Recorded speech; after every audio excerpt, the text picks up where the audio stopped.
They'll put a cigarette to their mouth, say, never let me see you doing this. What kind of example is that?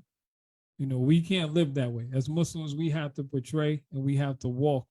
When it says the Prophet ﷺ was, Aisha radiallahu anha said the Prophet ﷺ was the Quran walking.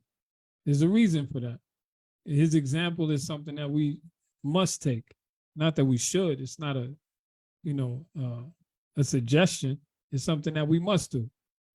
And then in turn, if we're mimicking that character and that behavior, inshallah, our children will. No one says, they will walk lockstep and you won't have any issues and any problems. We understand that fitna, and that some children and parents and wives and husbands sometimes will be a trial for you and it'll be a test for you.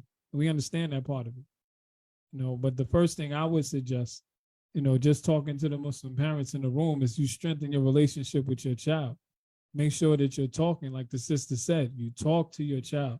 You make sure that they understand, take them to drug school. If you got to go yourself, get the understanding first. Listen, this is what these drugs are. This is what these drugs do. You have professionals that's on the panel that deal with these things every day. These are the people that you should reach out to and get that understanding. Because if you understand what it is, you can better teach it to your child. Because a lot of times, like she said, I work with adults, not with children. So I see the results of what happens when children don't get this type of intervention.